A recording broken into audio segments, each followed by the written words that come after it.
नमस्कार शेतकरी बंधूंनो, आज दिनांक 14 ऑक्टोबर 2020 शेकरू टीव्ही, शेकरू फाउंडेशन आणि महात्मा फुले कृषी विद्यापीठ राहुरी अंतर्गत कृषी विज्ञान केंद्र बोरगाव सातारा यांच्या संयुक्त विद्यमाने आयोजित परसातील कुक्कुटपालन याविषयी मार्गदर्शन करण्यासाठी आज आपल्याकडे प्राध्यापक सागर सकटे, विषय विशेषज्ञ पशुविज्ञान व दुग्धशास्त्र विभाग KVK बोरगाव सातारा हे आपल्यासोबत आहेत.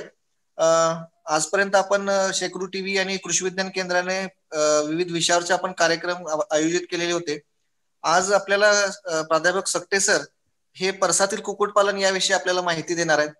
आपल्या सर्वांना माहित आहे की फार पूर्वीपासून किंवा अगदी परंपरागत आपल्याला एक शेतीचा जोडधंदा म्हणून आपण कुक्कुटपालनाला ओळखतो. परसातील कुक्कुटपालन नावाप्रमाणेच आपण अगदी कमी जागेत आपल्या घराच्या मागच्या बाजूला किंवा परसात आपण आपल्या आहे त्याच्यावर फार विशेष आपण त्यावरती खर्च न करता करण्यासारखा असा हा उद्योग आहे. याचे परसातील कुक्कुटपालनाचं आपल्या अनेक अंगाने आपल्याला महत्व आहे किंवा अनेक दृष्ट्या फायदेशीर आहे. आता जसं कोरोना काळात आपण बऱ्याचदा आपण चर्चा करत असतो की आपल्याला रोग प्रतिकारक शक्ती वाढवण्यासाठी किंवा आपलं पोषण चांगलं होण्यासाठी आपल्याला चांगला आहार आपल्याला घेणं गरजेचं असतं आणि खास करून त्यामध्ये आपल्याला प्रथिनयुक्त आहार जो आपल्याला मांसाहारी पदार्थातून खूप चांगल्या पद्धतीने आपल्या प्रथिनांची गरज भागवत असतो आणि आपल्या ग्रामीण भागात सर्वात चांगला मांसाहाराचा एक स्रोत म्हणून आपण कुक्कुटपालनाकडे पाहतो. तर तो आपल्याला ह्या परसातील कुक्कुटपालनातून आपल्याला मिळतोच.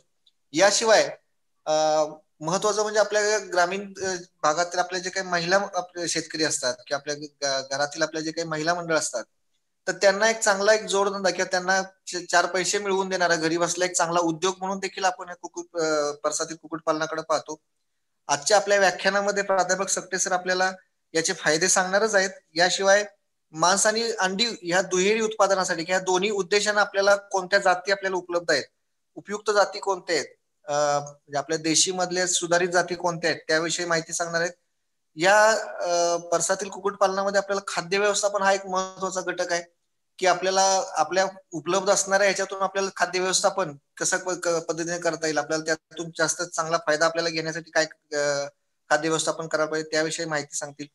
याशिवाय यातला महत्वाचा जो मुद्दा असतो तो म्हणजे लहान पिल्लं जी असतात कोंबडीची, तर त्या लहान पिल्लांसाठीच आपल्याला काय आपल्याला त्याची काळजी घेतली पाहिजे त्याविषयी देखील माहिती देणार आहेत. आणि सर्वात शेवटचा आणि सर्वात महत्वाचा मुद्दा, आपण परसातील कुक्कुटपालन म्हणजे फक्त आपल्या खाण्यापुरता किंवा आपण त्याच्याकडे दुर्लक्ष न करता याचं अर्थशास्त्र जर आपण समजून घेतलं तर ह्या दृष्टीने देखील आपण एक चांगला फायदेशीर जोडधंदा म्हणून देखील आपण याच्याकडे पाहू शकणार आहे. आणि त्या दृष्टीने देखील आपल्याला प्राध्यापक सकटे सर यामध्ये आपल्याला मार्गदर्शन करणार आहेत. फार वेळ न घेता मी आपल्या सर्वांच्या तर्फे प्राध्यापक सागर सकटे सर यांना विनंती करतो की त्यांनी आपल्या आजचा विषय परसातील कुक्कुटपालन याविषयी आपलं मार्गदर्शन सुरू करावं. सकटे सर. नमस्कार. उपस्थित सर्व शेतकरी,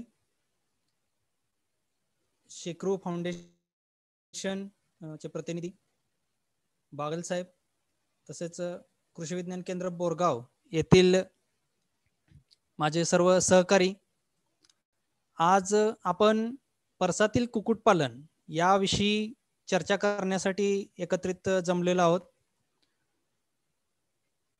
तर सुरुवातीला मी शेकरू फाउंडेशन यांना कृषी विज्ञान केंद्र बोरगावच्या वतीने आभार व्यक्त करतो की त्यांनी आम्हाला ह्या शेतकऱ्यांशी सुसंवाद साधण्यासाठी हा प्लॅटफॉर्म जो आहे तो उपलब्ध करून दिला.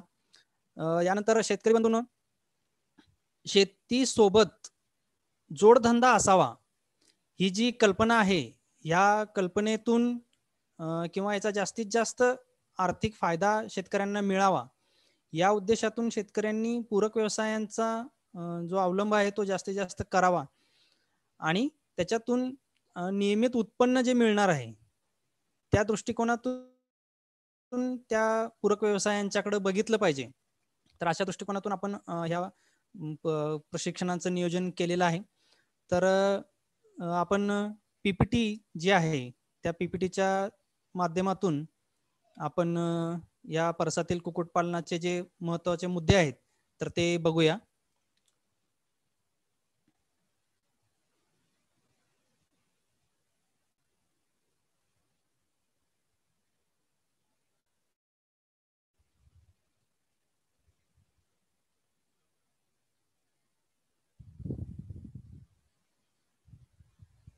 स्क्रीन दिसते सर्वांना व्यवस्थित? हा, दिसते दिसते दिसते दिसते.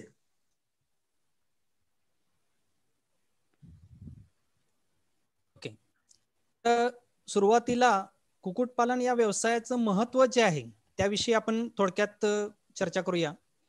तर हा एक उत्तम शेतीपूरक असा व्यवसाय आहे. ज्याप्रमाणे आपण सुरुवातीला म्हटलं की शेतीपूरक व्यवसाय असणं गरजेचं आहे. तर याची गरज काय आहे की जेव्हा आपण फक्त शेतीच करतो त्यावेळेला ज्या वेळेला पीक आपलं काढणीच्या अवस्थेमध्ये असतं, जसं की सध्याच आपलं उदाहरण आहे की बऱ्यापैकी खरीपाचं जे पीक आहे ते सध्या काढणीच्या अवस्थेमध्ये आहे, पण ह्या कालावधीमध्येच पावसाचं प्रमाण वाढलेलं आहे. तर अशा वेळेला काढणीच्या अवस्थेत पीक असताना जर मोठ्या प्रमाणावर पाऊस झाला तर आपल्याला नुकसानाला सामोरं जावं लागतं. तसंच पिकाला आपण जर पाणी देऊ शकलो नाही तरीही आपलं शेतीमधून मिळणारं जे उत्पन्न आहे ते कमी होऊ शकतं. म्हणून शेतीमधून जे आपलं आर्थिक आपल्याला मिळणारा नफा जो आहे तो कमी होऊ शकतो आणि शेतकऱ्याची कौटुंबिक आर्थिक स्थिती जी आहे ती ढासळू शकते.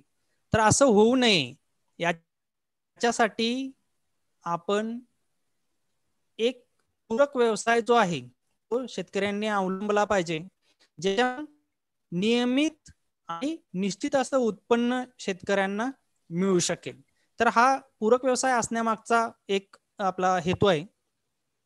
दुसरा आहे की हे जे पूरक व्यवसाय आहेत ह्याच्यामधून आपल्या जो मुख्य व्यवसाय आहे शेतीचा ह्याला काहीतरी मदत व्हायला हवी. तसंच शेतीमधून जे मिळणारं दुय्यम उत्पादन आहे त्या दुय्यम उत्पादनांचा सुद्धा या पूरक व्यवसायांना आपल्याला हातभार लागायला हवा.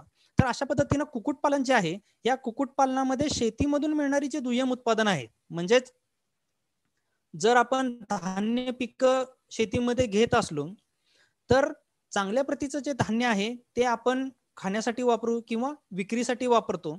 तसंच दुय्यम प्रकारचं जे किंवा दुय्यम प्रतीचं जे उत्पादन होईल किंवा जे धान्य होईल ते आपण या ज्या कुक्कुटपालनामध्ये आपल्याकडे कोंबड्या असतील त्यांच्या खाद्यासाठी आपण वापरू शकतो. तसंच कुक्कुटपालनामधून मिळणारं जे खत आहे ते खत आपण शेतीसाठी वापरू शकतो. सध्या आपण बघतोय की आपल्या जमिनीचा जो पोत आहे तो हळूहळू कमी व्हायला लागलाय, कारण गेल्या काही वर्षांमध्ये शेतीमधून जे मिळणारं उत्पादन आहे ते वाढवण्यासाठी आपण रासायनिक खतांचा वापर जो आहे तो शेतीमध्ये मोठ्या प्रमाणावर केला, ज्याच्यामुळं किंवा जास्त अधिक उत्पादन देणाऱ्या जातींचा वापर केला, त्यामुळं शेतीचं जमिनीची सुपीकता आहे ती हळूहळू कमी व्हायला लागली. ती परत देण्यासाठी आपल्याला रासायनिक खतं किंवा सेंद्रिय खतं जी आहेत ती त्याचा पुरवठा करणं गरजेचं आहे. आणि त्यासाठी आपल्याकडे जर हे पूरक व्यवसाय असतील, पशुसंवर्धन असेल किंवा कुक्कुटपालन असेल, तर ह्याच्यामधून आपण हा सेंद्रिय खतांचा जो पुरवठा आहे तो मोठ्या प्रमाणावर जमिनीला करू शकतो. हे एक महत्व झालं. त्याच्यानंतर ह्या कुक्कुटपालनामधून आपल्याला मिळणारी जी उत्पादनं आहेत ती म्हणजे मांस आणि अंडी. तर ह्याची मार्केटमधली जी मागणी आहे ती मागणी वारंवार वाढत आहे किंवा ह्या उत्पादनांना मार्केटमध्ये मिळणारा दर जो आहे हा सुद्धा वारंवार वाढत आहे. सध्या आपण बघतोय की एक अंड जे आहे ते आपल्याला 7 ते 8 रुपयाला मिळतं. तसंच देशी जातीची जर ते अंडे असतील तर एक अंड हे 10 रुपयेपर्यंत विकलं जाऊ शकतं. तसंच मांस उत्पादन जे आहे मांसाला सुद्धा मागणी ही नेहमी वाढतेच आहे. त्यानंतरचा मुद्दा आहे तो म्हणजे विक्री व्यवस्था. कुक्कुटपालन ज्या वेळेला आपण छोट्या प्रमाणावर परसातील कुक्कुटपालनाच्या माध्यमातून करतो त्यावेळेला ह्याच्यासाठी वेगळी अशी किंवा मोठ्या प्रमाणावर विक्री व्यवस्था करायला पाहिजे अशी आवश्यकता नाही. आपण आपल्या गावामध्ये ह्या ज्या कोंबड्या आहेत किंवा मिळणारे अंडे आहेत ह्यांचं विक्री करू शकतो. किंवा आता मोठ्या प्रमाणावर ग्रामीण भागामध्ये किंवा अर्ध शहरीकरण असलेल्या भागामध्ये सुद्धा हॉटेल्स झालेले आहेत किंवा धाबे हायवेवरती रस्त्यांवरती असतात. तर त्या ठिकाणी आपण ह्या ज्या कोंबड्या आहेत त्यांच्या मांसासाठी विक्री करू शकतो. त्यानंतरचा मुद्दा आहे तो म्हणजे आधी किंवा पारंपरिक पद्धतीने आपण परसातील कुक्कुटपालन करतच होतो, पण ह्याच्यामधूनच जास्ती उत्पादन आपल्याला जर मिळवायचं असेल तर यासाठी आपण सुधारित जाती ज्या आहेत, ज्यांच्यामधून जास्तीत जास्त उत्पादन मिळू शकतं, अशा जातींचा अवलंब आपण परसातील कुक्कुटपालनामध्ये सुद्धा करू शकतो. तर ह्या महत्वाच्या बाबी आहेत. त्यानंतर अजून एक महत्वाची गोष्ट अशी आहे की अंडी आणि मांस ही जी उत्पादनं आहेत ह्याच्यामधून प्रथिने, खनिजे तसंच जीवनसत्वांची पूर्तता ही मोठ्या प्रमाणावर होते. म्हणजे परसातील कुक्कुटपालनामध्ये आपण कमी प्रमाणात जर ह्या पक्ष्यांचा सांभाळ करत असलो तर आपल्या कुटुंबातील जे सदस्य असतील ह्यांच्या शरीराच्या सुदृढतेसाठी किंवा आपण सध्या जसं भारत सरकारच्या संकल्पनेतून जास्तीत जास्त पोषण नागरिकांना किंवा शेतकऱ्यांना मिळावं यासाठी मोठ्या प्रमाणावर कार्यक्रम राबवले जातात. तर त्याचाच भाग म्हणून सर्व नागरिकांना किंवा शेतकऱ्यांना त्यांच्या कुटुंबियांना हे जे सर्व प्रकारचं पोषण असणारं असं अन्न आपल्याला घरच्या घरी उपलब्ध हो. त्यानंतर आपण याच्या आधीच जसं चर्चा केली की नियमित उत्पन्न शेतकऱ्यांना मिळू शकेल, ज्याच्यामधून त्याच्या दैनंदिन ज्या आर्थिक गरजा आहेत त्या भागवणं सोपं होऊ शकेल. कारण शेतीमधून आपल्याला उत्पन्न कधी मिळतं, ज्या वेळेला हंगाम पूर्ण होईल, पिकाची कापणी होईल, त्याची विक्री होईल, त्याच्यानंतर आपल्याला उत्पादन किंवा त्याचं मिळणारा जे उत्पन्न आहे ते मिळतं. पण ह्याच्यामधून आपल्याला जेव्हा आवश्यकता असेल तसं आपण ह्या ज्या कोंबड्या आहेत त्याची विक्री करून त्याच्यापासून आपण उत्पन्न मिळवू शकतो. त्यानंतरचा मुद्दा आहे तो म्हणजे कमी भांडवल. कमीत कमी भांडवलामध्ये हा व्यवसाय आपण सुरू करू शकतो. जी लहान पिल्लं आहेत ती 20 ते 25 रुपये या दरम्यान एक पिल्लू विकत आपण घेऊ शकतो. तसंच त्याच्यासाठी मोठ्या प्रमाणावर शेड उभं राहावं अशी काही आवश्यकता नाही. छोटेसे कुऱ्हाडे करून त्यामध्ये आपण यांचा सांभाळ करू शकतो. तसंच अल्प कालावधीमध्ये याच्यामधून आपल्याला परतावा मिळू शकतो. ह्या परसातील कुक्कुटपालन अशा ह्या व्यवसायामधून आपल्याला कमीत कमी कालावधीमध्ये परतावा मिळू शकतोय. मांसासाठीचे जे पक्षी असतील ते आपण 3 महिन्यांपासून त्याची विक्री करू शकता. तसंच अंडी उत्पादन जे आहे हे अंडी उत्पादन 5.5 महिन्यांच्या पासून ह्या कोंबड्या अंडी घालायला सुरू करतात. म्हणजे ह्या कमीत कमी कालावधीमध्ये आपण जे उत्पादन आहे ते मिळवू शकतो. तसंच स्वयंरोजगाराच्या संधी या व्यवसायामधून मिळू शकतात. कारण हा जो व्यवसाय आहे हा सर्व वयातील जे नागरिक आहेत ते करू शकतात. या पक्ष्यांचा सांभाळ महिला असतील, युवक असतील किंवा वृद्ध वयस्कर लोक असतील तेही सुद्धा करू शकतात. तसंच याच्यापासून मिळणारी उत्पादन आहेत ती आपण बघितलंच, मांस, अंडी आणि खत आपल्या शेतीसाठी मिळू शकते. आता हा जो व्यवसाय आहे हा सर्व प्रकारच्या क्षेत्रामध्ये केला जाऊ शकतो. डोंगराळ भागामध्ये केला जाऊ शकतो, कोरडवाहू क्षेत्रामध्ये केला जाऊ शकतो. जिथं शेती आपल्याला पूर्ण वर्षभर किंवा सगळ्या हंगामामध्ये शेती करता येऊ शकत नाही अशा ठिकाणी आपल्याला हा पूरक व्यवसाय म्हणून त्या हंगामांमध्ये नियमित उत्पन्न मिळवण्यासाठी हे आपल्याला जास्तीत जास्त फायदेशीर ठरू शकतात. आता हा व्यवसाय करत असताना आपण सुरुवातीला कोंबड्यांच्या ज्या जाती आहेत त्याच्याविषयी थोडक्यात माहिती बघूया की जाती कोणकोणत्या प्रकारच्या असतात आणि त्याचा फरक काय आहे. तर कोंबड्यांच्या पासून आपल्याला जी उत्पादनं मिळतात त्यानुसार आपण त्या जातींचे काही प्रकार बघतोय. तर पहिला आहे अंडी देणाऱ्या जाती, जसं की व्हाईट लेघॉर्न ही एक जात आहे ज्याच्यामध्ये जास्तीत जास्त अंड्यांचं उत्पादन मिळू शकतं आणि मिळणारं शरीराचं वजन जे आहे मांस उत्पादनासाठीचं हे कमी आहे. कारण म्हणूनच आपण त्यांना अंड्यासाठी वापरल्या जाणाऱ्या किंवा अंडी उत्पादन देणाऱ्या जाती असं म्हणतो.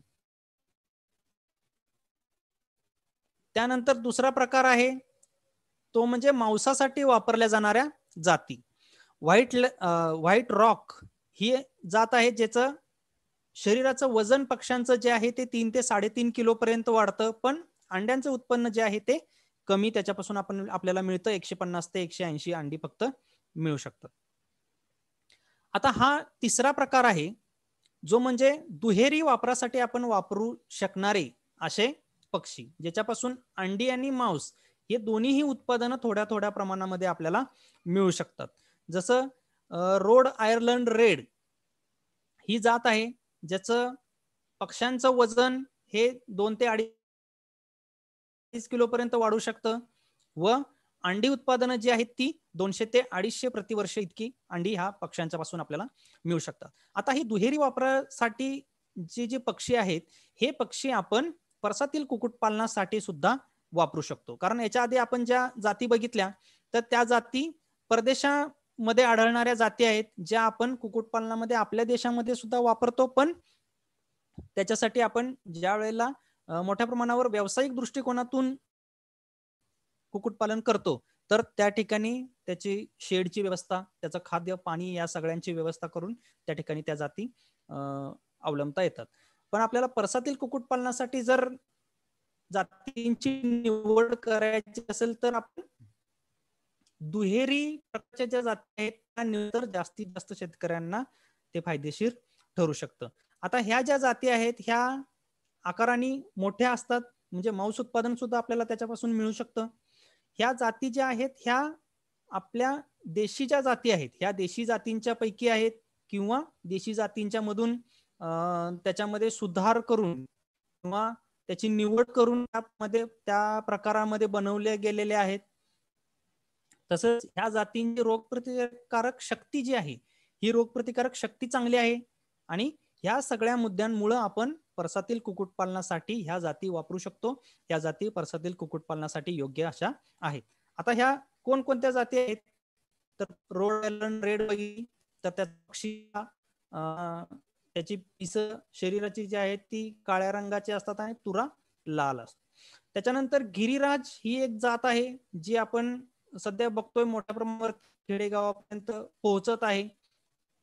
तर ह्या पक्षाचं वैशिष्ट्य म्हणजे याच्यापासून सुद्धा आपल्याला मांस उत्पादन जे आहे ते चांगल्या प्रमाणात मिळू शकतं. तसंच जर पक्षी 3 महिन्यापर्यंत विकला गेला नाही किंवा आपल्याला अंडी उत्पादन जर घ्यायचं असेल तर दोन्हीसाठी गिरिराज हा पक्षी सुद्धा आपण त्याचा सांभाळ करू शकतो. त्याच्यानंतर श्रीनिधी आहे, ग्रामप्रिया आहे, ह्या सगळ्या जाती आपण परसातील पालनासाठी वापरू शकतो. आता ग्रामप्रिया ही जी जात आहे ही जास्त करून अंडी उत्पादनासाठी वापरली जाते, कारण हा पक्षी तो आकाराने लहान असतो आणि त्याचं अंडी उत्पादन जे आहे हे अंड्यांचं उत्पादन चांगल्या प्रमाणात असतं.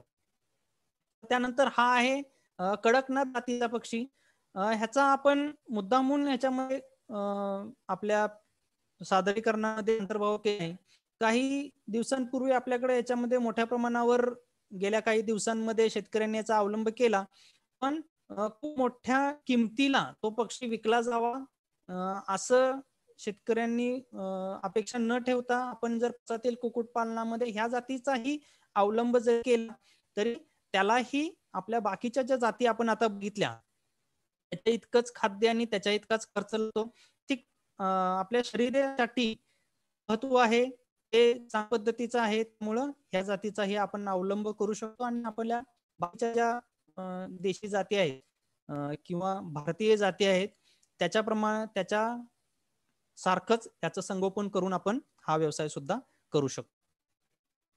आता त्यानंतर आपण बघणार आहोत की कुक्कुटपालनाच्या पद्धती कोणकोणत्या आहेत,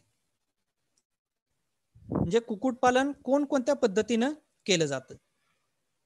तर पहिली कुक्कुटची पद्धत आहे ती म्हणजे मोकळी पद्धत, ज्याला आपण परसातील कुक्कुटपालन असं म्हणतो. तर छोटे जे शेतकरी आहेत त्यांच्यासाठी ही पद्धत उपयुक्त आहे, कारण याच्यामध्ये कमी भांडवलाची आवश्यकता, जागेची आवश्यकता कमी आहे. त्यानंतर या पद्धतीमध्ये शास्त्रोक्त पद्धतीची फारशी आवश्यकता नाही, म्हणजे त्यांच्यासाठी शेडची बांधणी कशी करायची, आहार दिला गेला पाहिजे, तर ह्या विषयी जास्त लक्ष न देता आपण करू शकतो. भांडवल याच्यामध्ये लागू शकतं. तसंच घराच्या आवारामध्ये आपली जी मोठी जागा असते ह्या जागेमध्ये या पक्ष्यांचा सराव केला जातो आणि रात्रीच्या वेळी ह्या पक्ष्यांना फक्त या परसातील कुक्कुटपालन किंवा मोकळी पद्धत जी आहे याच्यामध्ये.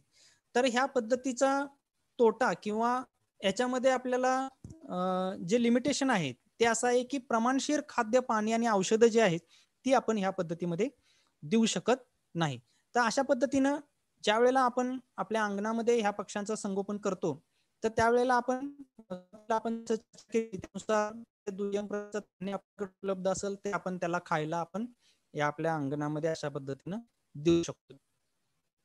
त्यानंतर दुसरी पद्धत आहे ती म्हणजे अर्धची पद्धत. ह्या अर्ध मर्यादित पद्धतीमध्ये काय केलं जातं की पक्षी आपण ज्या वेळेला मोकळे सोडतो त्या ठराविक अंतरापर्यंत, घरापासून ठराविक अंतरापर्यंत मोकळं सोडलं जातं. म्हणजे जिथं आपण कोंबड्याचा सांभाळ करतोय त्या क्षेत्राला जर कंपाऊंड असेल तर त्या कंपाऊंडच्या आतमध्ये, जाळीच्या आतमध्ये आपण ह्या पक्ष्यांचा सांभाळ करू शकतो. ज्या ठिकाणी दिवसभर मोकळं सोडण्याच्या वेळी किंवा अंडी घालण्याच्या वेळेला त्यांना आपण खुराड्याची व्यवस्था करून देतो. तर अशा पद्धतीचे जे छोटे पक्ष्यांना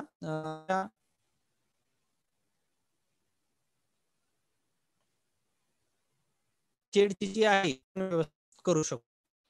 नंतर तिसरी पद्धत आहे बंदिस्त किंवा मर्यादित पद्धत. आता ह्या पद्धतीमध्ये ती लागणारी जागा आहे ती कमी आहे. ह्या पक्ष्यांचं आपण पूर्णपणे संरक्षण करू शकतो. कारण मोकळी पद्धत जी आहे त्याच्यामध्ये आपण काही वेळेला बघतो की पक्षी आपण मोकळे सोडतो तर त्यावेळेला मांजर किंवा कुत्रे ह्यांच्यापासून ह्या पक्ष्यांना धोका असतो. लहान पक्षी जे आहेत ह्या लहान पक्ष्यांचं ह्या कुत्रे किंवा मांजर यांच्यापासून जास्त धोका असल्यामुळं मर्यादित जी पद्धत आहे याच्यामध्ये त्या पक्ष्यांना पूर्णपणे संरक्षण मिळू शकतं. तसंच प्रमाणशीर खाद्य, पाणी आणि औषधं जी आहेत ती आपण या पद्धतीमध्ये पक्ष्यांना देऊ शकतो. तसंच रोगांच्या वरती आपण आळा घालू शकतो. कारण पक्ष्यांची जे फिरणं आहे किंवा पक्षी आपण मर्यादित अंतरामध्येच ठेवतो, मर्यादित ठिकाणी ठेवतो आणि त्या ठिकाणची आपण स्वच्छता किंवा जंतुकीकरण हे राखू शकतो. तसंच ह्या पद्धतीमध्ये एक व्यक्ती जी आहे ती जास्तीत जास्त पक्ष्यांचं व्यवस्थापन करू शकतं आणि याच्यामध्ये आपण खाद्य, पाणी आणि औषधं जी आहेत ती प्रमाणशीर देऊ शकल्यामुळं ह्या पद्धतीमध्ये आपण आर्थिक उत्पादन जे आहे हे जास्त मिळवू शकतो. तसंच पद्धतीमध्ये घर किंवा त्या पक्ष्यांच्यासाठी जे शेड आहे हे शेड बांधणीचा खर्च हा आपल्याला जास्तीचा सुरुवातीचा खर्च जो आहे तो करायला लागतो. आता अशा पद्धतीने आपण त्याची उभारणी करताय. पहिल्या चित्रामध्ये आपल्याला दिसतंय ज्याच्यामध्ये बाजूनी जमिनीच्या पासून भिंतींची उंची जी आहे ती आपण 2 ते 8 फुटांपर्यंत ठेवू शकता आणि त्याच्यावरती जाळी लावली जाऊ शकते. जर आपल्याला याच्यामध्ये कमी करायचं असेल तर आपण सगळ्या बाजूनी जाळ्या लावू शकता आणि त्याच्यामध्ये ह्या पक्ष्यांना मोकळं सोडलं जाऊ शकतं. फक्त जेव्हा आपण रात्रीच्या वेळेला त्यांना मध्ये बंद करणार असेल त्यावेळेला आपण कमीत कमी खर्चामध्ये अशा पूर्ण जाळी लावून सुद्धा पक्ष्यांचं संगोपन करू शकतो. आता ज्या वेळेला आपण पहिल्या फोटो दिसतायत सगळ्यांना? हो, दिसतंय. तर पहिल्या चित्रामध्ये आपण बघितलंय पक्ष्यांच्या खाली आपल्याला दिसतोय हा जो भुसा आहे त्याला आपण गादी पद्धत असं म्हणतो. पक्ष्यांचा सांभाळ करण्यासाठी मध्ये सुद्धा 2 पद्धती आहेत. तर हे आपण थोडंसं जो व्यावसायिक पद्धतीने केला जाणारा कुक्कुटपालन व्यवसाय आहे त्याच्यामधून काही मुद्दे घेणार आहे की शेतकऱ्यांना जर परसातील कुक्कुटपालन असेल किंवा त्याच्यासोबतच पक्ष्यांची संख्या थोडीशी वाढवायची असेल तर ते ह्या पद्धतींचा अवलंब करू शकतात. याच्यामध्ये 2 पद्धतीनं पक्ष्यांचा सांभाळ केला जाऊ शकतो. पहिली पद्धत आहे गादी आणि दुसरी आहे पिंजरा पद्धत. तर गादी पद्धतीमध्ये काय केलं जातं, जमिनीवरती 3 ते 4 इंचाचा भुशाचा थर टाकला जातो आणि ह्या थरावरती पक्षी सोडलेले असतात आणि ह्या भुशाचा जो थर आहे त्याच्यावरतीच खाद्य आणि पाणी यांची भांडी ठेवलेली असतात. तर ह्या पद्धतीमध्ये एका पक्षाला 2 ते 2.5 चौरस फूट इतकी जागा आवश्यक असते.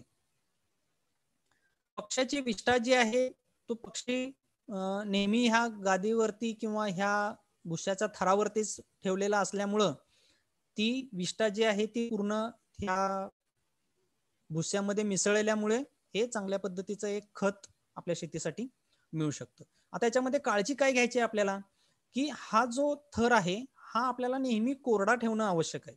तसंच त्या थराचं किंवा तो भुस्याचा थर टाकण्याच्या आधी ती जी जमीन असेल त्याचं निर्जंतुकीकरण करणं आवश्यक आहे. आता हे निर्जंतुकीकरण करण्यासाठी काय केलं जातं, चुना जो आहे चुन्याची पावडर जी आहे ती जमिनीवरती टाकली जाते. आणि हा जो थर आहे हा आपल्याला थंडीमध्ये शेडमध्ये ऊब निर्माण करण्यासाठी याची मदत आपल्याला होऊ शकते. तर याच्यामध्ये आपण बघतोय की खाली भुशाचा थर दिसतोय आणि त्याच्यावरती रंगाचे भांड ते खाद्यासाठीचे आहे आणि पहिल्या चित्रामध्ये पांढऱ्या रंगाचे जे भांडे दिसत आहेत ते पाण्यासाठीचे भांडे आहेत. पक्ष्यांच्या आकारानुसार किंवा त्यांच्या वयानुसार हे जे भांडे आहेत पाण्यासाठीचे ते लहान भांडे असतात आणि मोठे पक्षी झाल्यानंतर मोठे भांडे आपण वापरू शकतो. दुसरी आहे पिंजरा पद्धत. तर ही जी पद्धत आहे ही आर्थिक किंवा व्यावसायिक पद्धतीने ज्या ठिकाणी मोठ्या प्रमाणावर कुक्कुटपालन केलं जातं अशा ठिकाणी जास्त करून वापरली जाते किंवा अंडी उत्पादनासाठी जिथं पक्षी सांभाळले जातात अशा ठिकाणी ह्या पद्धतीचा वापर केला जातो. कारण ह्या पद्धतीमध्ये पिंजरा बांधणीचा जो खर्च आहे तो अजून जास्तीचा खर्च शेतकऱ्यांना करावा लागतोय, पण याच्यामध्ये रोगराई जी आहे ती कमी आपण करू शकतोय. कारण पक्षी जे आहेत हे पिंजऱ्यामध्ये असतात वरती, त्याचा जमिनीपासून किंवा त्या भुशाचा जो थर आहे त्याच्याशी संपर्क येत नाही, त्याच्यामुळं रोगराई जी आहे ती कमी होऊ शकते. तसंच स्वच्छता राखणं सोपं जातं. ह्या पद्धतीमध्ये एका पक्षास 75 चौरस इंच इतकी जागा आवश्यक असते. तर थोडक्यात आपण ह्या पद्धतींची माहिती घेतली. तर ही पिंजरा पद्धत जी आहे त्याच्यामध्ये आपण प्रत्येक पक्षाला आवश्यकतेनुसार खाद्य, पाणी आणि औषधं देऊ शकतो. आता आपण ज्या वेळेला कुक्कुटपालनाची सुरुवात करतो त्यावेळेला काही गोष्टी लक्षात ठेवल्या पाहिजेत, की आपण ज्या ठिकाणी शेड उभारणार आहे किंवा जिथं पक्ष्यांना ठेवणार आहे ती जागा जी आहे ती रेल्वे मार्ग, विमानतळ किंवा कारखाने यांच्यापासून थोडी लांब असावी. कारण पक्ष्यांना एकदम मोठा आवाज जर झाला तर ह्याच्यापासून त्या पक्ष्यांच्या वरती विपरीत परिणाम होऊ शकतो, त्याला आघात पोहोचू शकतो. त्यामुळं अशा प्रकारची जागा आपण निवडावी. तसंच शेड ज्या ठिकाणी आपण बांधणार आहे ती जागा योग्य निचरा होणारी अशी आणि उंचावर असावी, जेणेकरून पाणी आजूबाजूला साठणार नाही आणि जिथून जे रोगजंतूंचा प्रादुर्भाव पक्ष्यांना होणार नाही. घर बांधणी करत असताना शक्यतो पूर्व पश्चिम अशा दिशेला शेडची लांबी असावी.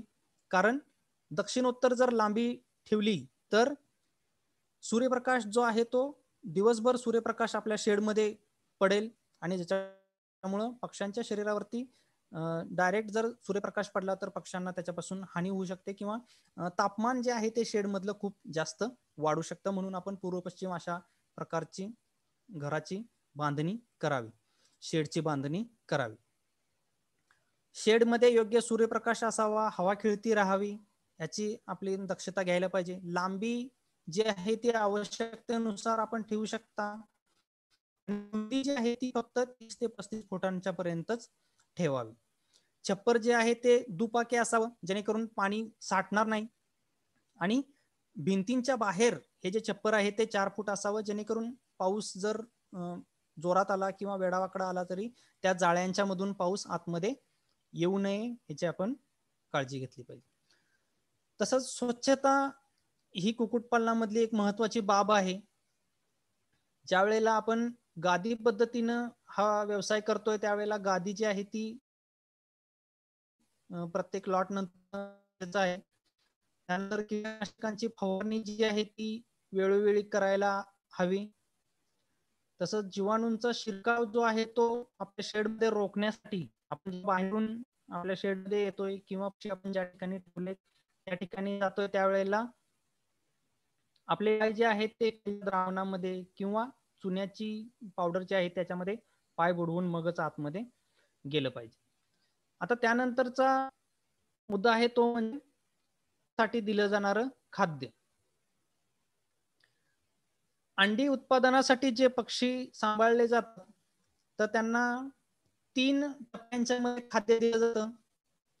पहिलं खाद्य आहे चिक मॅश म्हणजे लहान पक्ष्यांच्या साठीचं खाद्य जे 1 ते 8 आठवड्यांच्या पर्यंत दिलं जातं. दुसरं आहे ग्रोवर मॅश म्हणजे वाढणाऱ्या पक्ष्यांच्या साठीचं खाद्य जे 9 ते 20 आठवड्यांच्या पर्यंत दिलं जातं. आणि त्यानंतर 21 ते 72 आठवड्यांच्या पर्यंतचं खाद्य जे मोठ्या पक्ष्यांच्यासाठी दिलं जातं किंवा अंडी घालणाऱ्या पक्ष्यांच्यासाठी दिलं जातं.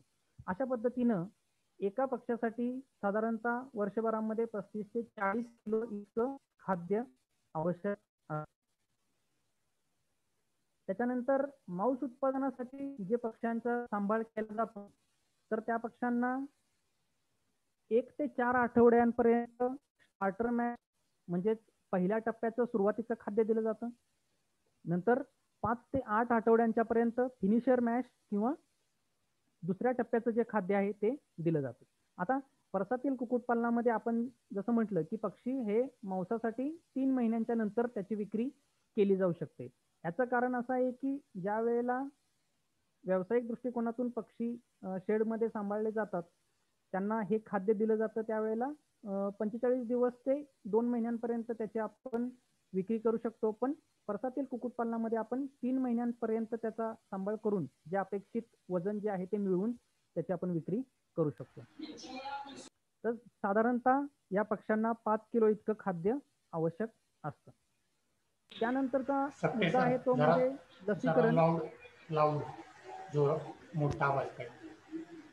लसीकरण जे आहे ह्या लसीकरणाचं कुक्कुटपालनाच्या दृष्टिकोनातून महत्व जे आहे ते म्हणजे कुक्कुटपालनामध्ये जे रोग येतात तर ते रोग येऊन आपलं जे होणारं नुकसान आहे ते टाळण्यासाठी आपण आधीच त्या पक्ष्यांना लसीकरण देणं गरजेचं आहे. तसंच खर्च जो आहे तो लसीकरणासाठी येणारा खर्च खूप कमी आहे. पण एखादा रोग आपल्या पक्ष्यांना जर झाला तर त्या औषध उपचारासाठी लागणारा खर्च आहे तो मोठ्या प्रमाणावर शेतकऱ्यांना करायला लागतो. म्हणून शेतकऱ्यांनी ह्या लसीकरणाच्या गोष्टीकडे दुर्लक्ष करून पक्ष्यांची संख्या जरी कमी असेल तरीही आपण लसीकरणाच्या वरती लक्ष द्यावं. लसीकरणासाठीची जी औषधं मिळतात त्याची किंमत जी आहे ती खूप कमी असते. 40 ते 50 रुपयांपर्यंत एक बॉटल मिळते ज्याच्यामधून आपण 100 पक्ष्यांचं लसीकरण करू शकता. शेतकऱ्याकडं एका शेतकऱ्यांच्याकडे जर इतके पक्षी नसतील तर 2-3 शेतकऱ्यांच्या मध्ये मिळून आपण ते जे लसीकरणाच्या बॉटल्स आहेत ते घेऊ शकतो आणि पक्ष्यांना लसीकरण हे करू शकतो. लसीकरणाची वेळ जी आहे ती आपण नेमकी साधणं गरजेचं आहे. तसंच ह्या लसी ज्या आणतो आपण त्याची साठवणूक जी आहे ती बर्फामध्ये करणं गरजेचं आहे किंवा मेडिकलमधून आपण आणतो ते मध्ये बर्फामध्ये आणणं गरजेचं आहे. आता ह्या लसीकरण जे दिल्या जातात ती पहिली दिवसाची लस असते मॅरेक्स जी अंडी उबवणी केंद्रांमध्ये दिली गेली जाते. त्यानंतर 1 आठवड्याच्या वयामध्ये म्हणजे 5 ते 7 दिवसामध्ये लासोटा नावाची दुसरी लस दिली जाते. तसंच 7 ते 10 दिवसाच्या पक्ष्यांच्या मध्ये गंबोरो नावाची लस दिली जाते. त्यानंतर 1 महिन्यांच्या पक्ष्यांना पुन्हा एकदा गंबोरो नावाची लस दिली जाते. अशा पद्धतीनं जे अंडी उत्पादनाचं मांस उत्पादनासाठी जे पक्षी सांभाळले जातात तर त्यांच्यासाठी 1 महिन्यांपर्यंत आपण ह्या लसी देतो. त्यानंतर जे मांस उत्पादनासाठी वापरले जाणारे पक्षी आहेत त्यांना त्याच्यानंतर 18 आठवड्यांपर्यंत देवी ही लस दिली जाते. आता ह्यानंतर व्यवस्थापन हा मुद्दा आहे. व्यवस्थापनामध्ये जर पक्ष्यांची संख्या जास्त असेल आणि ज्या ठिकाणी आपण पक्षी ठेवतो ती जागा जर छोटी असेल तर अशा वेळेला पक्षी एकमेकाला चोची मारतात किंवा खाद्य जे आहे ते भांड्यांच्या मध्ये खाद्य कमी असेल तरी पक्षी एकमेकांना चोची मारतात आणि त्याचे पंख उपटले जातात किंवा जखमा होतात, ज्याच्यामुळे रक्तस्राव होऊन आपलं नुकसान होऊ शकतं, पक्षी दगावू शकतात. म्हणून चोची कापणे ही एक व्यवस्थापनाची पद्धत आहे जी कुक्कुटपालनामध्ये वापरली जाते. तर ही चोची जी आहे त्या पक्ष्यांच्या कापल्यानंतर पक्ष्यांच्या शरीरावरती ताण जाणवतो. तर हा ताण नाहीसा करण्यासाठी 5 ते 6 दिवस विटॅमिनची औषधं जी आहेत ती पक्ष्यांना दिली गेली पाहिजेत. आता चोची कापणे जे आहे हे 3 टप्प्यांमध्ये केलं जातं. पहिल्या दिवशी डिविकर नावाचं जे यंत्र किंवा कुक्कुटपालनामध्ये वापरलं जाणारं जे साधन आहे त्याच्या साह्यानं ह्या पक्ष्यांच्या चोची ज्या आहेत ह्या बोथट केल्या जातात. त्यानंतर 3 ते 4 आठवड्यांमध्ये पुन्हा ह्या डिविकर यंत्राच्या साह्यानं त्या चोची ज्या आहेत त्या बोथट केल्या जातात किंवा त्याचा समोरचा भाग जो आहे चोचीचा तो कापला जातो. त्यानंतर 14व्या आठवड्यांमध्ये वरच्या चोचीचे टोक आणि नागपुडी ह्याच्यामध्ये चोच जी आहे ती कापली जाते. अशा 3 टप्प्यांमध्ये हे केलं जातं. त्यानंतर वातावरणानुसार व्यवस्थापनाच्या ज्या आवश्यकता जी आहे व्यवस्थापनाची त्यामध्ये पावसाळ्यामध्ये दमटपणा जेव्हा वाढतो त्यावेळेला दमटपणा वाढू नये ह्याच्यासाठी आपण आपले पक्ष्यांचे जे घरटे आहेत किंवा ज्या ठिकाणी आपण पक्षी ठेवतोय या ठिकाणी पाणी राहणार नाही किंवा ओलावा जवळपास राहणार नाही याची काळजी घेतली पाहिजे. तसंच रक्ती हगवण हा जो रोग आहे त्याच्या प्रतिबंधक लसी किंवा औषधं जी आहेत ती आधी पावसाळ्याच्या आधी दिली गेली पाहिजेत. तसंच आपल्या शेडच्या भिंती आणि जाळ्या यांचं पाण्यापासून संरक्षण केलं पाहिजे. तसंच हिवाळ्यामध्ये 16 डिग्री सेल्सिअस पेक्षा कमी तापमान जे आहे ते पक्ष्यांच्या शरीरासाठी अनुकूल नाही आहे. त्यामुळं त्याच्यापेक्षा तापमान जर कमी होत असेल तर बाहेरून येणारं थंड वारं जे आहे थंड हवा जी आहे ती रोखण्यासाठी जाळ्यांना पडदे लावले गेले पाहिजेत. त्याच्यासाठी आपण काही जुन्या कपड्यांचा किंवा जुन्या साड्यांचा वगैरे वापर करू शकता. तसंच जो भुश्याचा थर आहे हा भुश्याचा थर त्याची जाडी किंवा त्याची उंची जर वाढवली तरी सुद्धा आपण शेडमधील जी उष्णता आहे ती उष्णता वाढवू शकतो. तसंच जास्त ऊर्जा देणारं जे खाद्य आहे असं खाद्य हिवाळ्यामध्ये पक्ष्यांना दिलं जातं. त्यानंतर उन्हाळ्यामध्ये जेव्हा 25 डिग्री सेल्सिअस पेक्षा जास्त तापमान वाढतं त्यावेळेला ते सुद्धा पक्ष्यांच्या शरीरावरती विपरीत परिणाम करू शकतो. त्यामुळं आपण 18 ते 24 डिग्री सेल्सिअस इतकं तापमान जे आहे ते पक्ष्यांच्या शरीरासाठी जास्त योग्य आहे. तर उन्हाळ्याच्या दिवसांमध्ये जास्त तापमान झाल्यामुळं अंड्यांचं कवच जे आहे ते पातळ होतं आणि अंडी लवकर फुटू शकतात किंवा जर आपल्याला त्याच्यापासून अंडी उबवण्याची जर आपल्याला व्यवसाय करायचा असेल किंवा त्याच्यासाठी अंड्यांचा पुरवठा करायचा असेल तर त्यासाठी ही गोष्ट आपण लक्षात घेणं गरजेचं आहे.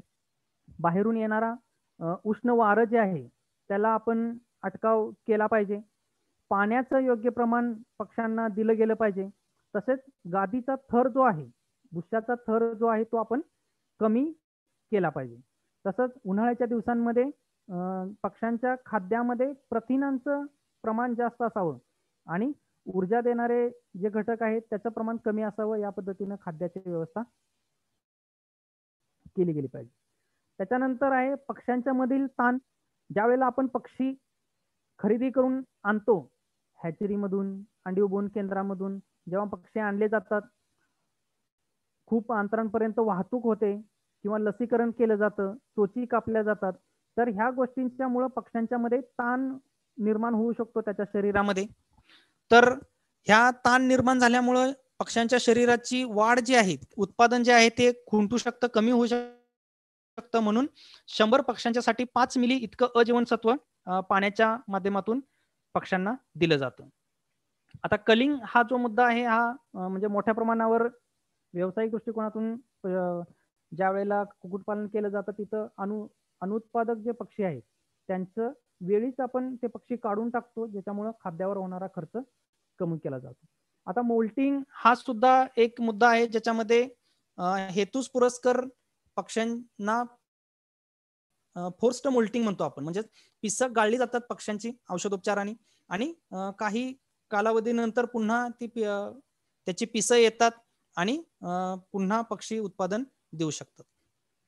आता हा जो मुद्दा आहे कृत्रिम उजेड, ज्याला आपण ब्रूडिंग असं म्हणतो, तर हा मुद्दा महत्वाचा आहे. जर आपण पक्षी 1 दिवसाचे लहान पक्षी खरेदी करत असू आणि त्याचा सांभाळ करण्यासाठी कृत्रिम उजेड किंवा ब्रूडिंग ह्या पक्ष्यांच्या देणं गरजेचं आहे. याच्यामुळे काय होतं, हार्मोन्स निर्मितीला त्या पक्ष्यांच्या शरीरामध्ये चालना मिळते, जेणेकरून उत्पादन आपल्याला वाढायला मदत होते.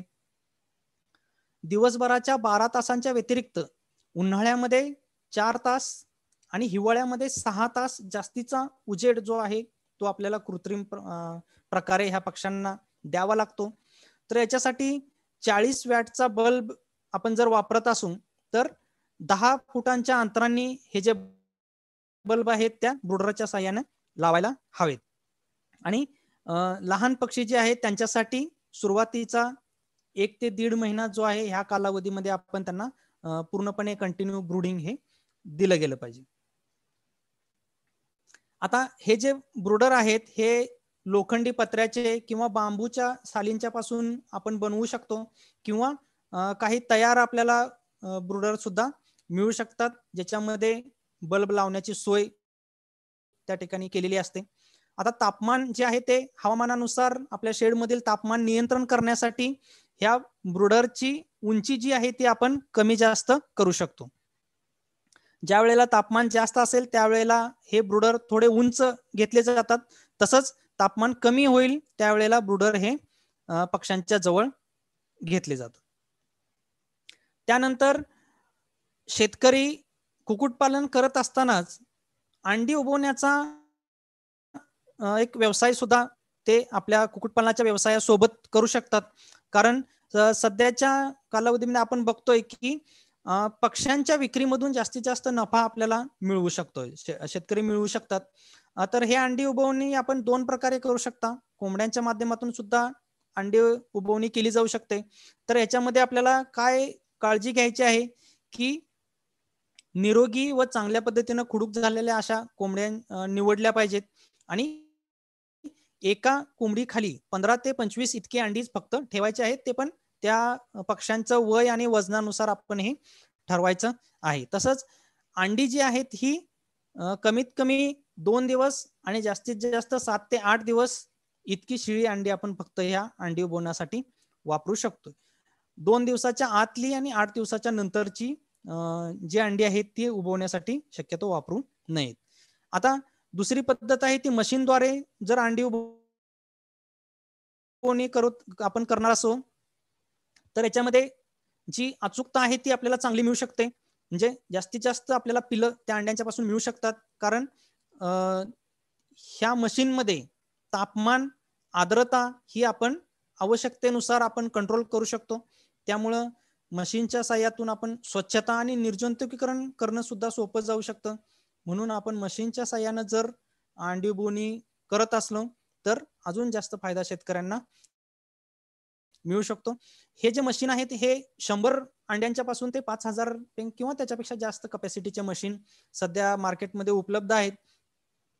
तर असा आपण मशीनच्या साह्याने अंडी उबवणी करून ह्या कुक्कुटपालनासोबतच जर पक्ष्यांच्या विक्रीचा सुद्धा व्यवसाय जर शेतकऱ्यांनी केला तर अजून जास्त नफा ते मिळवू शकतात. याच्यासाठी आवश्यकता ही आहे की ह्या मशीनला नियमित विजेचा पुरवठा झाला पाहिजे.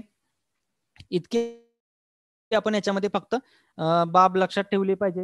या मशीनचा वापर जो आहे तो अगदी सोपा आहे. त्या मशीनमध्ये अंडी ठेवण्यासाठी किंवा निर्जंतुकीकरण करण्यासाठी किंवा त्या पक्ष्यांचा सांभाळ जो आहे, पक्षी ज्या वेळेला अंड्यातून बाहेर येतील त्यावेळेला त्यांना बाहेर घेऊन त्यांना ब्रूडिंग सुरू करणं हे गरजेचं आहे. आता पिल्लांचं संगोपन जे आहे हे सर्वात महत्वाचं आहे. हे संगोपन करत असताना आपण सुरुवातीला जसं म्हटलं, ब्रुडिंगची आपण पुरवठा जो आहे तो पक्ष्यांना पहिले 1 ते 1.5 महिने केले पाहिजे. तसंच पिल्लं आणण्याच्या आधी ज्या ठिकाणी आपण पिल्लं ठेवणार आहे त्या जागेची स्वच्छता, निर्जंतुकीकरण हे आधीच केलं गेलं पाहिजे. तसंच पिल्लांच्यासाठी पाणी आपण जे पिण्यासाठी ठेवणार आहे ते पाणी वरचेवर बदललं गेलं पाहिजे. कारण पक्षी जे आहेत हे लहान पक्षी जे आहेत हे पाणी जे आहे ते दूषित करत असतात, त्यामुळे ते वारंवार बदललं गेलं पाहिजे. तसंच पाण्यासाठी लहान भांड्यांचा अवलंब पक्ष्यांच्यासाठी केला पाहिजे. कारण मोठे जर भांडे असतील तर पक्षी त्या भांड्यामध्ये जर जाऊन बसले तर पक्षीचं पूर्ण शरीर भिजल्यामुळं त्या शरीरामध्ये त्याच्या गारवा निर्माण जर झाला तर पक्षी दगावू शकतात. तसंच लहान पक्षी जे आहेत ते पहिले 15 दिवसांपर्यंत आपण गादी वाफ्यावर सोडत असताना किंवा भुश्याच्या गादीवरती सोडत असताना त्या पक्ष्यांच्या खाली रद्दी पेपर जो आहे तो टाकायला हवा, ज्याच्यामुळं त्या भुश्यामध्ये पक्ष्यांचे पाय अडकणार नाहीत आणि पक्षी त्याच्यामध्ये अडकून जर राहिले तर दुसरे पक्षी एका पक्षाच्या अंगावरती बसून ते पक्षी दगावू शकतात. म्हणून आपण ही काळजी घेतली पाहिजे. आता याच्यानंतर आपण कुक्कुटपालनामधलं अर्थशास्त्र जे आहे ते अर्थशास्त्र बघणार आहे. 1 दिवसीय जे पिल्लं आपण घेतो त्याचं वजन साधारणतः 35 ते 45 ग्रॅम इतकं असतं. तर 3 महिन्यांपर्यंत ह्या पक्ष्यांचं वजन 1.2 ते 1.5 किलो इथपर्यंत वाढू शकतं. तसंच ह्या एका पक्षासाठी लागणारं जे खाद्य आहे ते साधारणतः 5 किलो इतकं लागू शकतं. आणि परसातील कुक्कुटपालनामध्ये आपण समजा 20 पक्ष्यांचा जर एक गट पकडला तर याच्यामध्ये 100 किलो इतकं खाद्य आपल्याला आवश्यक असतं. साधारणतः मर्तुकीचं प्रमाण आपण 4% पकडतो. तसंच जिवंत पक्षी जे आहेत त्याच्या 72% पर्यंत आपल्याला मांस उत्पादन मिळू शकतं. आता 20 पक्षी आपण जर 20 पक्ष्यांचं युनिट आपण जर पकडलं तर पक्ष्यांच्या खरेदीसाठी 500 रुपये लागतात. तसंच खाद्यावरती होणारा जो खर्च आहे तो 30 रुपये प्रति किलो इतकं आपण पकडलेला आहे. म्हणजे हे मार्केटमधून जे खाद्य आपण घेतो त्याचा रेट पकडलेला आहे 3000 रुपये.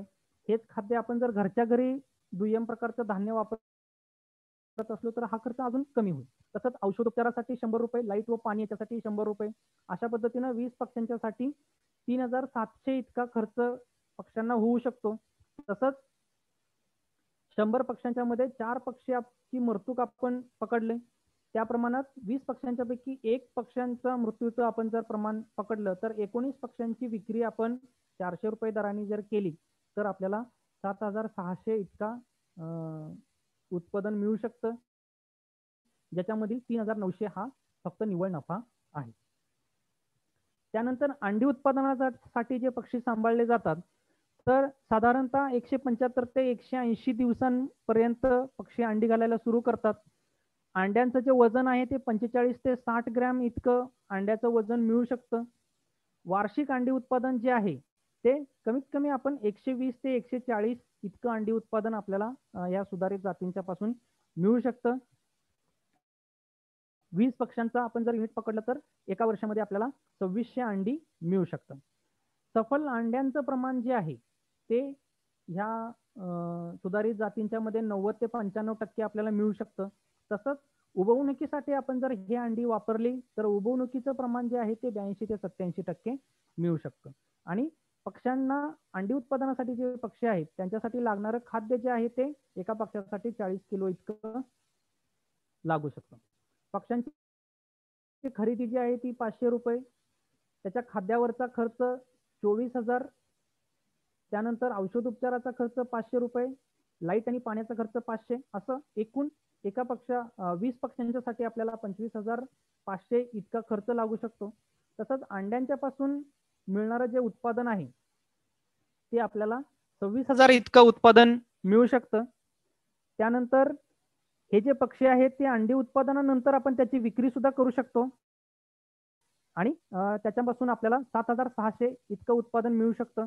एकूण उत्पन्न जे आहे ते 33,600 इतकं मिळू शकतं आणि त्याचा निव्वळ नफा जो आहे तो 8,100 इतका निव्वळ नफा आपल्याला मिळू शकतं. आता ही संख्या जी आहे, ही पक्ष्यांची संख्या जशी आपण वाढवत जाऊ तसं हा मिळणारा निव्वळ नफा जो आहे तो वाढत जातो. तसंच आपण घरच्या घरी जर खाद्य पक्ष्यांच्यासाठी बनवलं तर त्याच्यामधून सुद्धा मिळणारा नफा जो आहे तो अजून जास्त वाढू शकतो. ओके, तर आपण या सर्व मुद्द्यांच्या माध्यमातून ही कुक्कुटपालनासाठीची माहिती जी आहे ती आपण बघितलेली आहे. त्याच्यानंतर आपल्या काही शंका असतील तर आपण बघूया. धन्यवाद सक्ते सर. सक्ते सरांनी आपल्याला परसातील कुक्कुटपालन याविषयी अतिशय इत्थंभूत अशी सर्वंकष माहिती दिलेली आहे. सर्व सहभागी जे शेतकरी बांधव आहेत त्या सर्वांना विनंती की आपल्या सर्वांना अनम्यूट करण्यात आलेलं आहे किंवा आपल्या स्क्रीनच्या खाली जो माईकचं चिन्ह आहे त्याच्यावरतून तुम्ही क्लिक करून अनम्यूट होऊ शकता. अनम्यूट झाल्यानंतर आपले काही प्रश्न असतील तर ते आपण सक्ते सरांना विचारू शकता. तत्पूर्वी श्री पाटील म्हणून आहेत की त्यांचा एक प्रश्न होता, रोड आयलंड रेड किंवा RIR ही जात खुडूक बसते का किंवा किती दिवसाचा कालावधी असतो असा प्रश्न आहे त्यांचा. हे जे सुधारित जातीचे पक्षी आहेत ह्यांच्यामध्ये खुडूक राहण्याचं प्रमाण कमी आहे. आपण जर खाद्याचं व्यवस्थापन चांगल्या पद्धतीने जर केलं तर ह्या पक्ष्यांच्या पासून आपण नियमित अंड्याचं उत्पादन मिळवू शकतो आणि त्याच्यामध्ये खुडूक राहण्याचं प्रमाण हे कमी आहे. सुयोग ठाकरे नावाचे एक शेतकरी आहेत, त्यांनी एक प्रश्न विचारलेला आहे, चवदार म्हणजे मांसासाठी चवदार जात म्हणून आपल्याला यापैकी कोणती निवडता येईल आणि खास करून कडकनाथ बद्दल काही माहिती आहे का, असं अजून आपल्याला काय त्यांना माहिती हवी आहे पौष्टिक किंवा चवदारच्या दृष्टीने, चवीच्या दृष्टीने. कडकनाथ ह्या ज्या देशी जाती आपण ज्या म्हटल्या ह्या सर्वच देशी जाती आपण चवदार म्हणून वापरू शकतो. तसंच ह्या जातींच्या मध्ये किंवा त्यांच्या जातींच्या पैकीच ज्या परसातील कुक्कुटपालनामध्ये सांभाळल्या जाणाऱ्या अशा ज्या जाती आहेत त्या आपण मांस उत्पादनासाठी अजून जास्त चवदार म्हणून वापरू शकतो. तसंच कडकनाथ ही जी जात आहे ही मांस उत्पादनासाठी वापरता येऊ शकते. त्याच्यामधले जे आपल्या आरोग्यासाठी चांगले असे जे घटक आहेत त्याचा जास्तीत जास्त फायदा नक्कीच आपल्या शरीराच्या दृष्टीनं होऊ शकतो. अजून कोणाला काही शंका असतील कुक्कुटपालनाबद्दल किंवा अजून आपल्याबद्दल हे केलं असेल तर त्या देखील आपण जरूर विचाराव्यात. सरांनी फार छान पद्धतीनं म्हणजे लसीकरण हा विषय आपण बऱ्याचदा ब्रॉयलर कुक्कुटपालनामध्ये किंवा मोठ्या व्यावसायिक कुक्कुटपालनामध्ये आपण पालन होताना बघतो, पण परसातील कुक्कुटपालनामध्ये हा बराचदा दुर्लक्षित राहिला जातो. हा एक फार छान माहिती त्यांनी दिली. याशिवाय हवामानानुसार किंवा वातावरणातील बदलानुसार देखील आपल्याला व्यवस्थापन कसं करायला पाहिजे परसातील कुक्कुटपालनामध्ये किंवा ऋतूनुसार हिवाळ्यात काय काळजी घेतली पाहिजे, पावसाळ्यात काय काळजी घेतली पाहिजे, उन्हाळ्यामध्ये काय आपण विशेष करून काळजी घेतली पाहिजे याविषयी आपण माहिती दिलीच आहे. शेतकरी बंधूंना प्रत्यक्ष करत असताना काही अडचणी येत असतील किंवा अजून त्यांच्या काही शंका असतील तर त्यांनी कृपया विचाराव्या.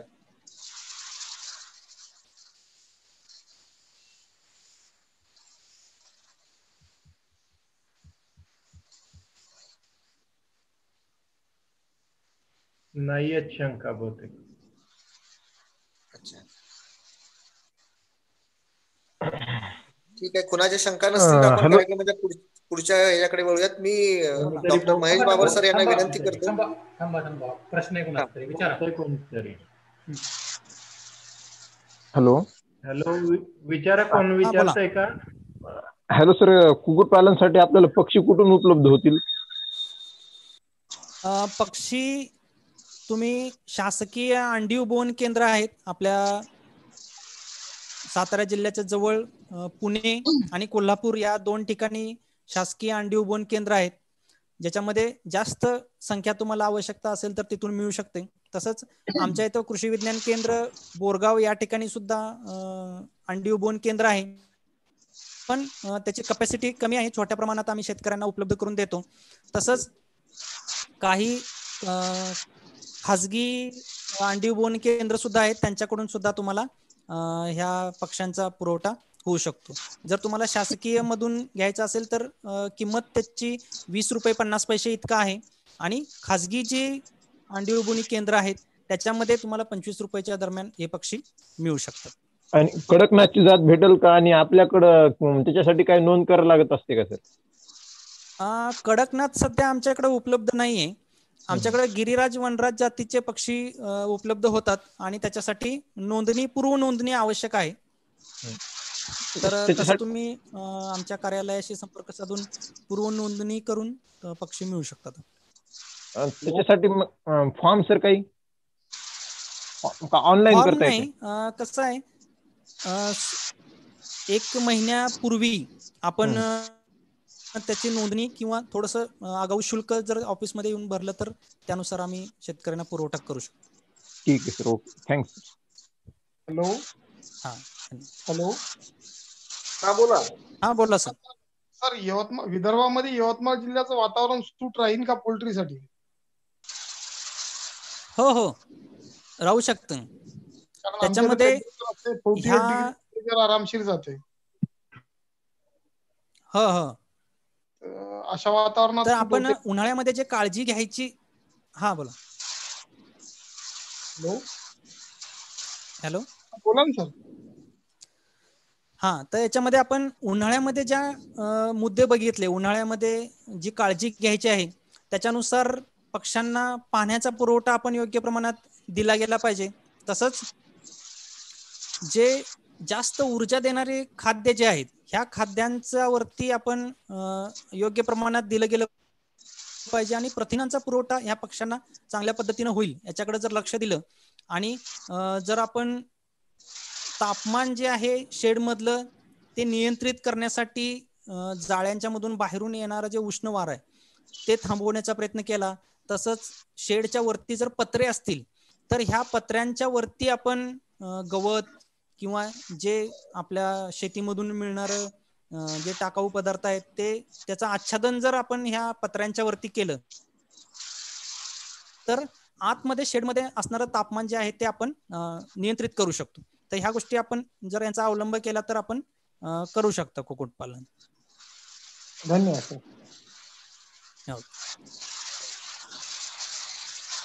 राजन बीडी, आपल्याला काही प्रश्न विचारायचा का?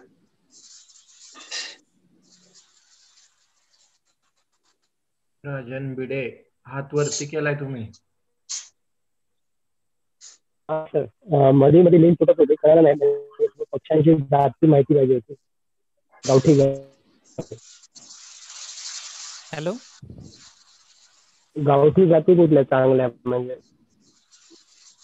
मध्ये लिंक गावठी तुटलेले माझे, त्यामुळे काही कळलं नाही मला. हा हा हा, गावठी पक्षी म्हणजे जाती कुठल्या चांगल्या? जाती ज्या आहेत आपण दुय्यम प्रकारची उत्पादनं देणाऱ्या ज्या जाती आहेत त्याच्यामध्ये गिरिराज आहे, वनराज किंवा श्रीनिधी, ग्रामप्रिया ह्या प्रकारच्या जाती तुम्ही देशी म्हणून वापरू शकतो आपण त्याला.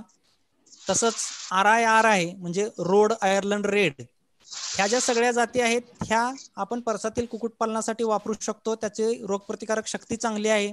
तसंच ह्या देशी जातींच्या मध्येच त्याचा आपण त्या प्रमाणामध्ये सांभाळ करू शकतो. त्याचं मांस जे आहे ते सुद्धा चवदार आहे, त्यामुळं आपण देशी जातींच्या सारखंच त्यांचा सांभाळ करून व्यवसाय करू शकतो. Thank you sir. अशोक कदम तुम्हाला विचारायचंय काय? हो सर. बोला ना. सर्वप्रथम तर मी आपली माफी मागतो कारण मी लेट जॉईन झालो, त्याच्यामुळे मला टॉपिक पूर्ण समजलं नाही सर.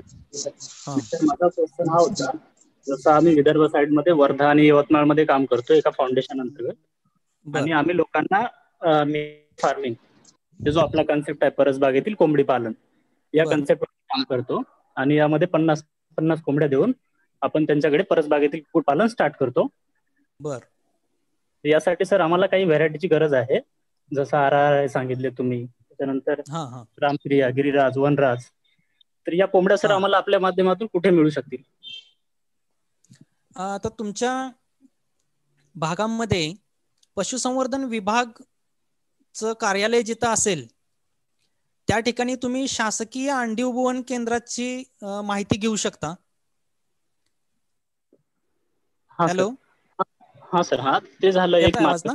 त्याच्यामध्ये आम्ही अगोदर काय करत होतो सर, जसं नागपूरला एक वेटरनरी कॉलेज आहे तिथे ऑर्डर देत होतं, बट त्यांना ना क्वांटिटी मध्ये पाहिजे, आणि आपण जो कन्सेप्ट हे केलाय, रन केलाय, त्याच्यामध्ये आपण थोडंसं चेंजेस केले सर. त्याच्यामध्ये काय प्रिकॉशन्सचा पिरियड जास्त असतो. जर छोटे पक्षी आणले आपण आणि त्यांना मोठं करून त्या अंड्या रेडी टू एग होईपर्यंत जे खाद्य वगैरे जो अदर खर्च असतो तो वाढतो.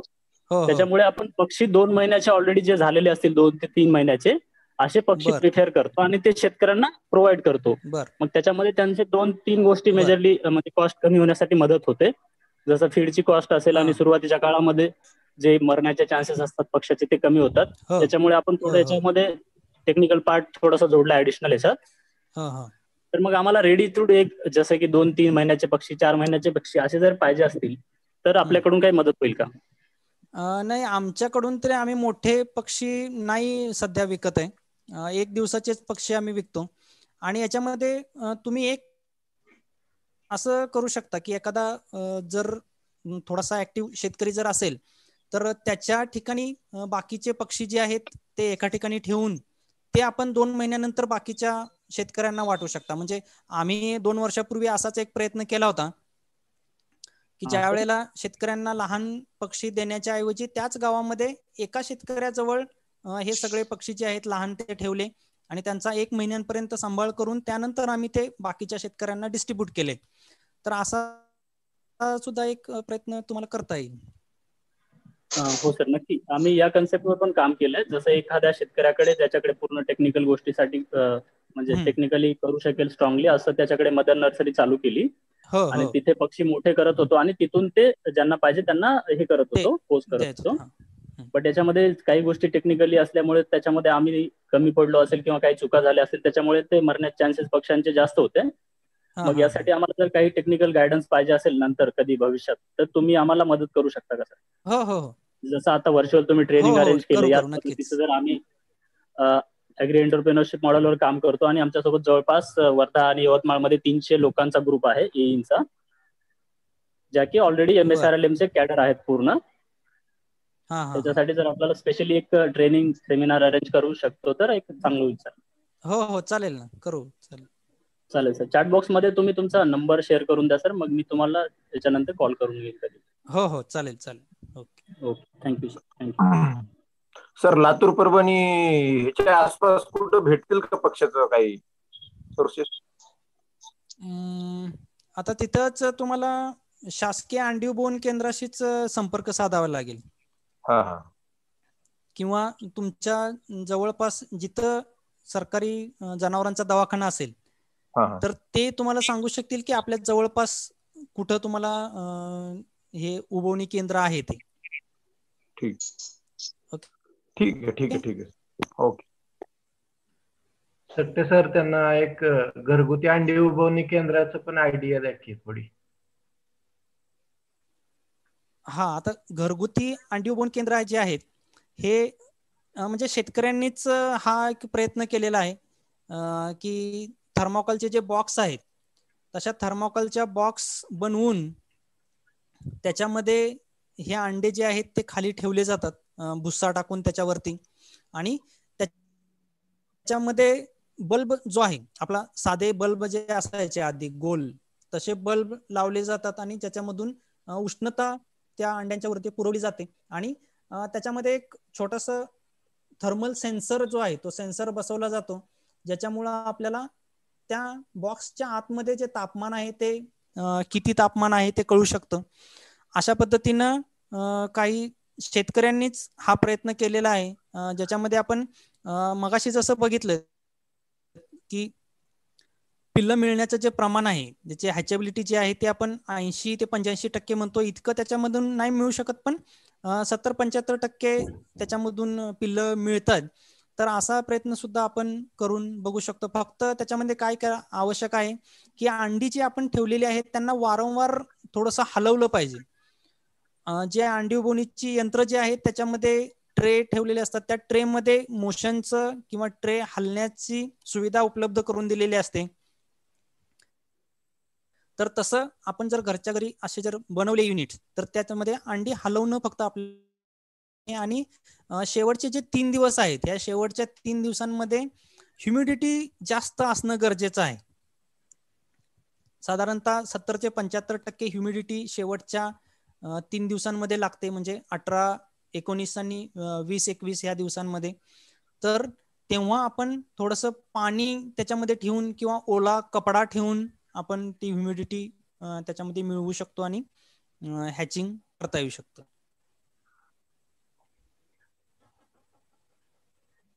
शरद भोसले, तुमची काय शंका आहे का?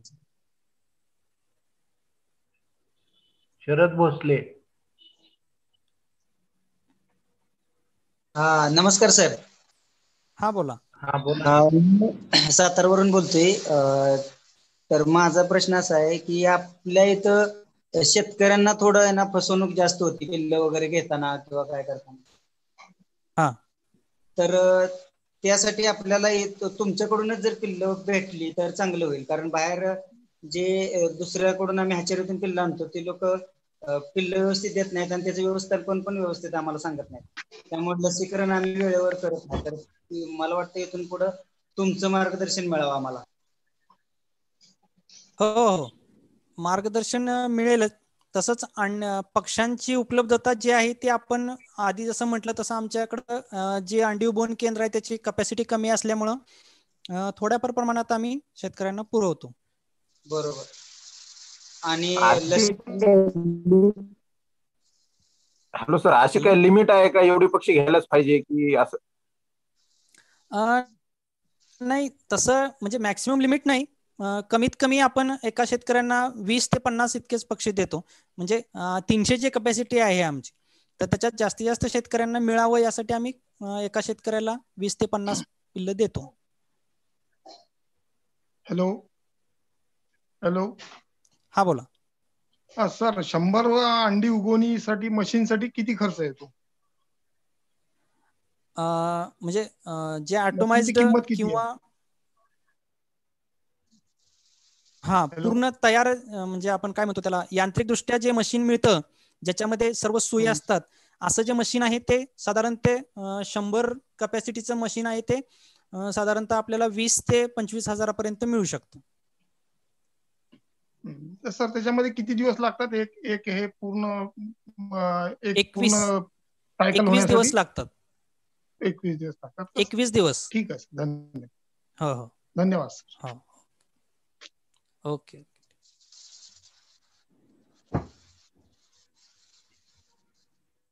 करायचं क्लोज. एकाचा कोणाचा तरी मेसेज आहे. हो, शेततळ्यावर पोल्ट्री फार्म सुरू करायचा आहे, तर असं काही प्रॅक्टिकल मॉडेल सुरू आहे का विचारले. आहेत असे मॉडेल. तर ते जागा जी आहे त्या जागेचा जास्तीत जास्त वापर होण्यासाठी किंवा त्याचे आपण काय म्हणतो शेततळं जे आहे ह्या शेततळ्याचा त्या एरियाचाच वापर कुक्कुटपालनासाठी करण्यासाठी म्हणून काही ठिकाणी अशा पद्धतीचं शेड चा अवलंब केलाय. पण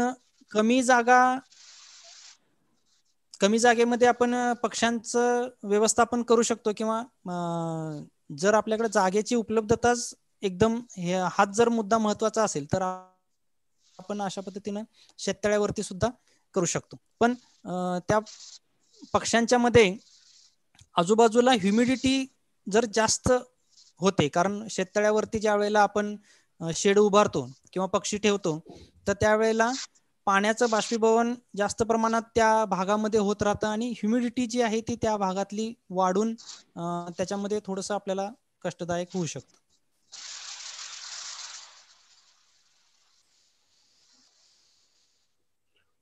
सगळ्यांच्या शंका झाल्यात का?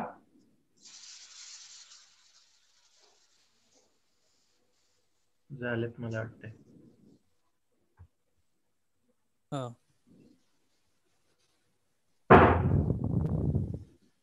तर आजच्या या शेकरू टीव्हीनं आम्हाला उपलब्ध करून प्लॅटफॉर्म उपलब्ध करून दिला. त्याबद्दल मी कृषी विज्ञान केंद्र बोरगाव तर्फे शेकरू टीव्हीचे आभार मानतो. तसेच आमचे मित्र आणि मार्गदर्शक प्राध्यापक सागर सकटे सर यांनी सुद्धा आपल्याला परसातील कुक्कुटपालन त्याच्यामधले बारकावे असतात, काही कोणत्या जाती वापराव्यात, खाद्य कोणतं वापरावं, त्याचं आर्थिक नियोजन कसं करावं, फायदे काय आहेत, तोटे काय आहेत, धोके काय आहेत. तर हे सगळ्या विषयी आपल्याला सविस्तर मार्गदर्शन केले. त्याबद्दल सक्ते सरांचं पण मी आभार व्यक्त करतो. आणि सर्व पार्टिसिपंट ज्यांनी हा कार्यक्रम शांतपणे व्यवस्थित पार पाडला आणि आपल्या शंका पण उपस्थित केल्या आणि योग्य मार्गदर्शनाचा लाभ घेतला, त्याबद्दल मी पुन्हा एकदा सर्वांचा आभार मानतो. आणि कृषी विज्ञान केंद्रातर्फे पुन्हा एकदा सर्वांचा आभार मानून हा कार्यक्रम इथं संपला असं जाहीर करतो. धन्यवाद. धन्यवाद सर.